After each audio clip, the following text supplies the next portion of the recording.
बिस्मिल्लाहिर्रहमानिर्रहीम। अस्सलाम वालेकुम नाज़रीन, आप यूट्यूब चैनल देख रहे हैं, मैं इमरान ख़ान हूँ।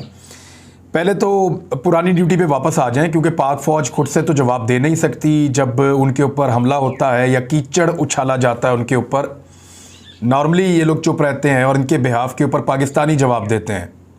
इससे पहले DG/ISI ने एक दिन DG/ISPR ने कहा था कि हर पाकिस्तानी जो है वो ISI है और हर शख्स जो है वो पाकिस्तान की फ़ौज के बिहाफ के ऊपर 5th जनरेशन वॉर में जवाब देता है।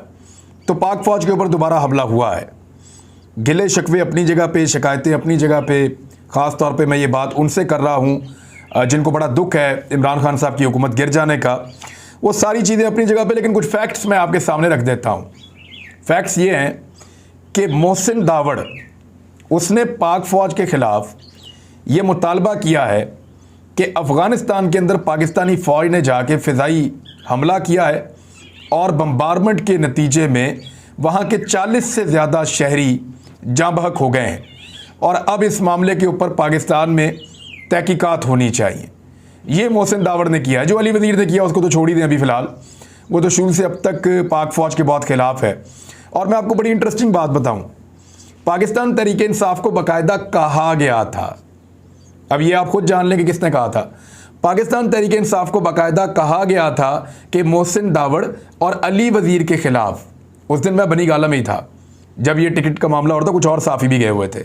तो उस दिन एक आदमी पैगाम लेकर आया था और ये कहा गया था कि मोहसिन दावड़ और अली वज़ीर के ख़िलाफ़ पाकिस्तान तहरीक इंसाफ अपना उम्मीदवार ना खड़ा करे, इनको इलेक्शन जीतने दिया जाए।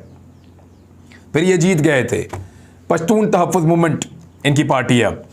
अच्छा, मोहसिन दावड़ ये वो आदमी है जो इस वक्त कह रहा है कि फ़िज़ाई हमला नहीं होना चाहिए अफ़गानिस्तान में।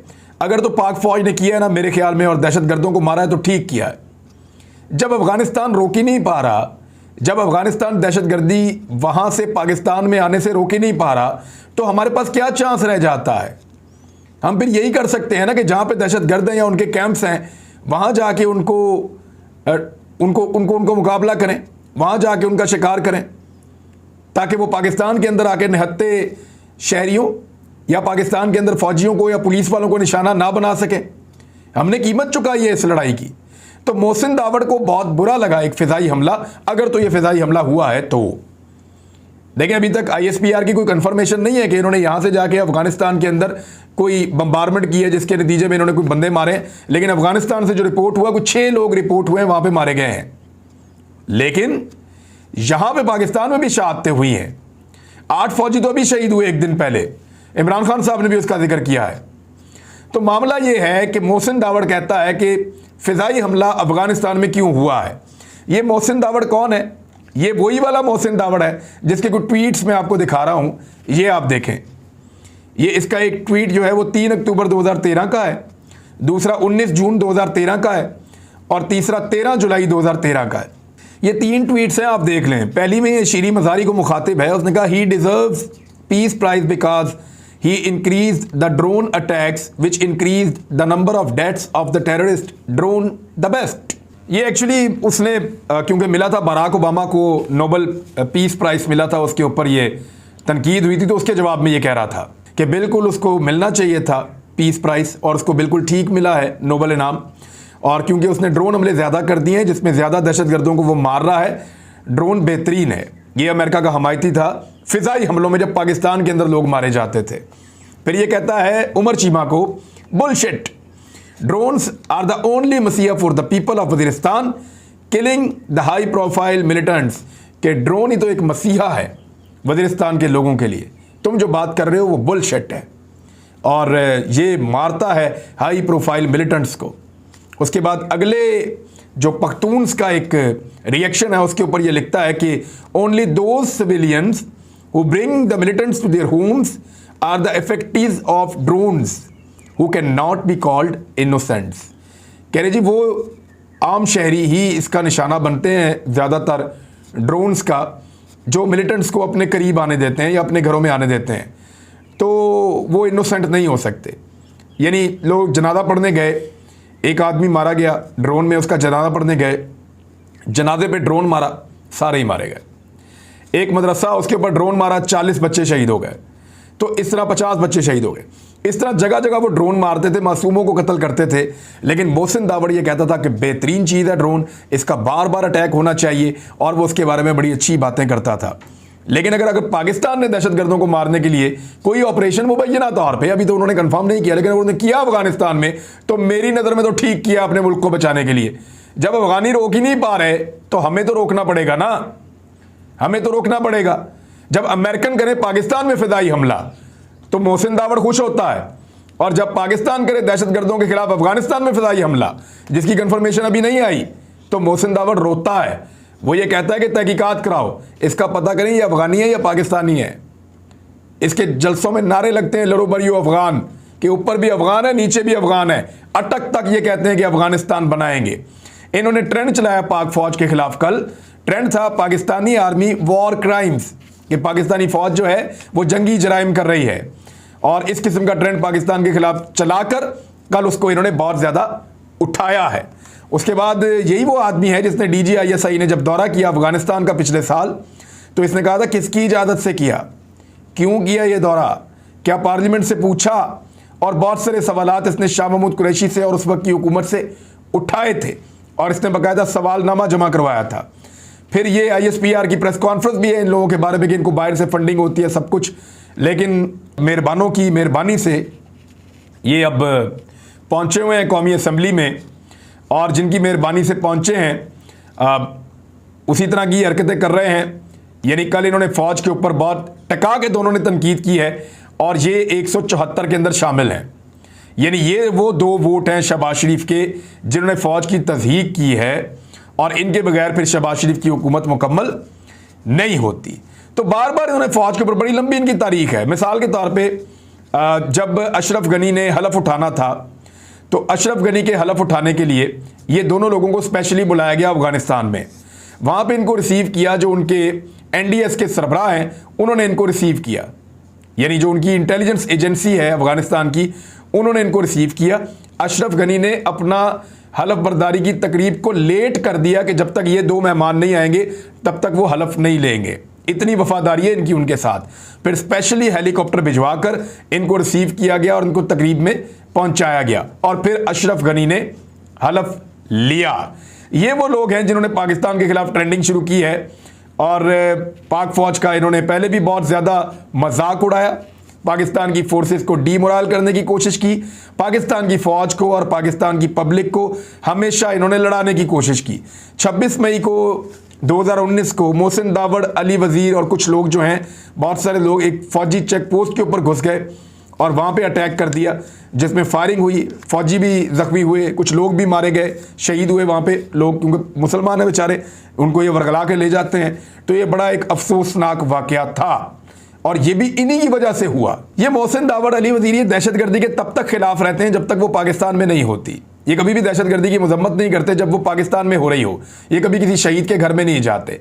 आर्मी चीफ के साथ भी, जनरल बाजवा के साथ इसने बड़ी बहस की थी, और बड़े जवाबात और सवालात इसने उनसे किए थे जब वो मिले थे सियासतदानों से। तो आर्मी चीफ ने कहा कि मैं आपको अकेले में भी मिला हूँ, तो उन्होंने भी बड़े गिले किए आर्मी चीफ ने भी उस मुलाकात के अंदर। तो वो सारी चीज़ें भी माजी में रिपोर्ट हो चुकी हैं। तो अब दोबारा पाकिस्तान की फ़ौज के ऊपर अटैक किया जा रहा है, असम्बली के अंदर भी किया जा रहा है, असम्बली के बाहर भी किया जा रहा है। लेकिन बदकिस्मती जो है पाकिस्तान की, कि पाकिस्तान ऐसे हालात में पहुँच गया है जहाँ पे बाहर जो तनकीद हो रही है, यानी ट्विटर के ऊपर, सोशल मीडिया पे जो तनकीद हो रही है, जो लोग कल तक पाक फ़ौज के साथ खड़े होते थे वो आज ये कह रहे हैं कि हम भी न्यूट्रल हो गए हैं। ये बहुत अफसोसनाक है। और दूसरा, असेंबली के अंदर जो लोग इनको मुंह तोड़ जवाब देते थे, चाहे वो अली मोहम्मद ख़ान था, शहरियार अफरीदी था, मुराद सईद था या बाकी लोग थे, वो भी अब असेंबली में मौजूद नहीं हैं। तो हमने अपने हाथों से अपने पाँव पे कुल्हाड़ा मार लिया है, और सूरत हाल यहाँ तक पहुँच गई है कि पैसा चलता रहा, अंधाधुंध चलता रहा, यहाँ पे मंडियाँ लगी रहीं, अरबों रुपए लाए गए, इस्तेमाल किए गए, और किसी ने आंखें खोलने की जुर्रत नहीं की। आधी रात को अदालतें लगीं, और फिर पाकिस्तान यहाँ पहुँच गया जहाँ पे इस वक्त हम सब मौजूद हैं। अभी भी एक ही रास्ता है, इलेक्शन करवाइए, लोगों को फैसला करने दीजिए, इलेक्शन पर असरअंदाज मत होइएगा।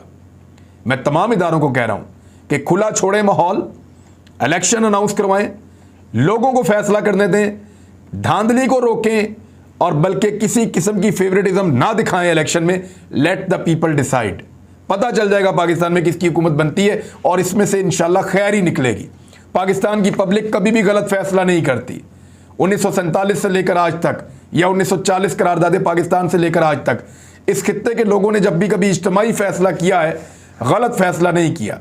गलत लोग उन पर मुसल्लत ज़रूर किए गए हैं, लेकिन लोगों का फैसला हमेशा ठीक रहा है। मेरे ख्याल में खुला छोड़ें लोगों को, उनको अपनी हक़ राय दही इस्तेमाल करने दें और किसी किस्म की रुकावट ना डालें, तो दूध का दूध और पानी का पानी हो जाएगा। और यही पाकिस्तान के मसाइल का हल है। फ़ौज के अंदर ये बेचैनी तो होगी, जिस तरह के बयानात आ रहे हैं, उनको डिमोरल करने की कोशिश की जा रही है, उनके खिलाफ ट्रेंड चल रहे हैं। ऊपर से काबीना भी नहीं बन रही, यानी वो शहबाज शरीफ साहब जिनको तोहफे में हुकूमत दी गई है, 1 हफ्ता हो गया वो आदमी अपनी काबीना नहीं बना पा रहा। ऊपर से पीपल्स पार्टी ने क्या किया है, ये दुनिया टीवी की न्यूज़ के मुताबिक पीपल्स पार्टी ने 4 सूबों में गवर्नरशिप मांग ली है।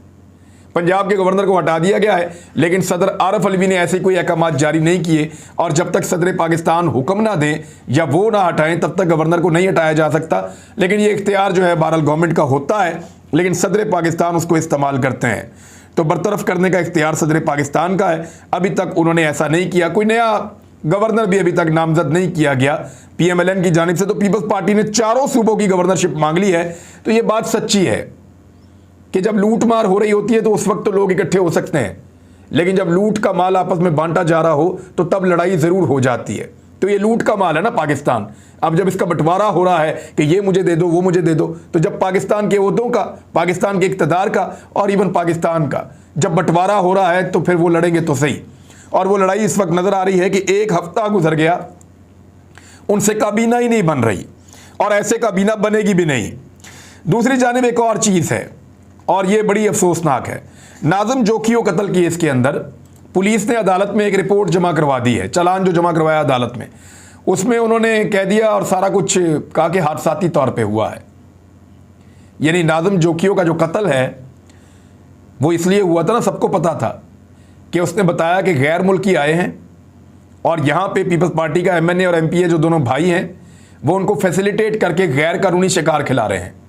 उसने इसको रिपोर्ट कर दिया था, इसको उठाकर लेकर गए, टॉर्चर किया, निजी टॉर्चर सेल में रख लिया। इसके घर वाले गए, उनको दिखाया वो बंद है, फिर उन्होंने कहा जी कि आप छोड़ देंगे बाद में। वो बेचारे वापस आए, पीछे से टॉर्चर कर करके मार दिया। अब वो मर गया, पर्चा हो गया दोनों भाइयों के ऊपर, एक MNA और एक MPA है। मामला ये है कि उसको हादसाती कत्ल करार दे दिया है पुलिस ने। उन्होंने कहा अपनी इंक्वायरी कोई नहीं की, उन्होंने कहा जी उसकी बीवी कह रही है बस ऐसे ही मर गया और ये ऐसे ही मर गया। यार कभी जुल्फ़िकार अली भुट्टो साहब के बारे में आपने कहा कि वो हादसाती तौर पे मारे गए थे? पूरा पाकिस्तान कहता है वो शहीद हुए थे। तो क्या हमारा कोई साफ़ी मारा जाएगा तो आप ये कहेंगे कि हादसाती तौर पे मारा गया क्योंकि आपके MNA ने और MPA ने मारा है? यानी ये कितनी बड़ी ज़्यादती है। आसफ़ा भुट्टो जरदारी को हादसाती तौर पे समा टीवी के एक टेक्निकल आदमी का ड्रोन लग गया। हादसाती तौर पे आसफ़ा भुट्टो जरदारी को ड्रोन लग गया, वो कत्ल की साजिश हो गई। ISI उसकी तहकीकात करे, बिलावल कह रहा है। FIR करवाई जाए, बंदे उठाए जाए, इंक्वायरी की जाए, ISI इस तमाम चीज़ों की तहकीकात करे। आसिफा को कत्ल करने की कोशिश की गई है, हादसाती तौर पे ड्रोन लगा है और वहाँ पे तशद्दुद कर करके घर वालों के सामने बंद किया हुआ था निजी टॉर्चर सेल में, और वहाँ टॉर्चर कर करके मार दिया। वहाँ पे पोस्टमार्टम रिपोर्टें भी मौजूद हैं और कह रहे हैं जी हादसाती तौर पे मर गया। ये इंसाफ हो रहा है और उन्होंने साफ साफ सबके नाम निकाल दिए हैं।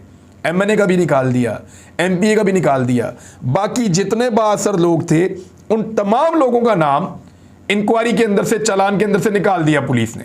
उन्होंने कहा जी इनको तो फौरी तौर पे छोड़ दिया जाए, इनका नाम तो मुकदमे में से खारिज कर दिया जाए।